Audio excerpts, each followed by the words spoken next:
Gemuruh kreativitas, sebuah pelatihan yang menginspirasi sedang berlangsung. Mari kita telusuri perjalanan pengolahan limbah pewarna batik ciprat dengan menggunakan bogol jagung sebagai absorben dan produksi batik ciprat berbasis fashion berkelanjutan yang melibatkan semua lapisan masyarakat, termasuk warga disabilitas. Kabupaten Ponorogo menjadi saksi dari upaya kolaboratif para perajin batik ciprat Karangpatian, Universitas Muhammadiyah Ponorogo, Lembaga Kesejahteraan Sosial Rumah Harapan Mulia, dan warga disabilitas dalam pelatihan unik ini.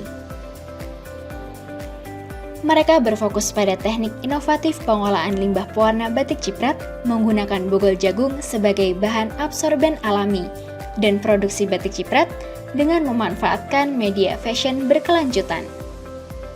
Sebelum mengenal pelatihan ini, kondisi limbah batik ciprat Karangpatihan langsung dibuang ke saluran selokan dan tanah sekitar yang dapat mencemari lingkungan, serta produksi batik ciprat yang monoton, hanya menggunakan satu media dan menggunakan kain baru dalam produksinya.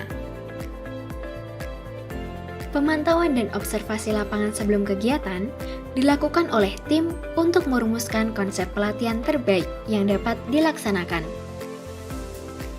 Tidak hanya soal teknik pengolahan limbah, instalasi pengolahan air limbah batik ciprat Karangpatihan, tetapi juga tentang menghubungkan batik ciprat Karangpatihan dengan fashion berkelanjutan. Dalam suasana penuh semangat, warga disabilitas, relawan, dan pengurus Rumah Harapan Mulia turut serta dalam sesi diskusi desain, menghadirkan perspektif segar yang tak ternilai.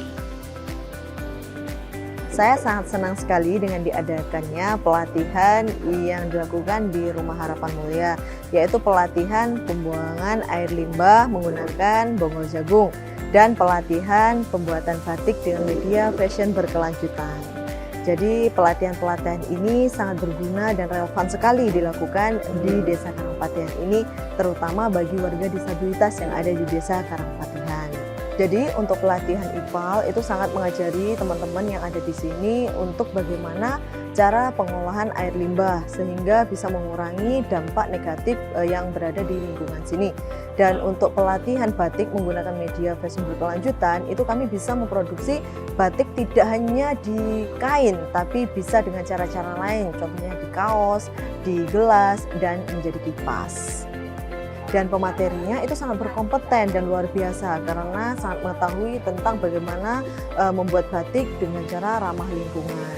Harapan saya, harapan kami di Rumah Harapan Mulia ini, semoga dengan pelatihan ini bisa menambah wawasan dan kreativitas teman-teman disabilitas yang berada di Desa Karangpatihan. Terima kasih untuk pelatihan yang telah diadakan di Desa Karangpatihan ini, terutama di Rumah Harapan Mulia. Dan inilah contoh salah satu karyanya.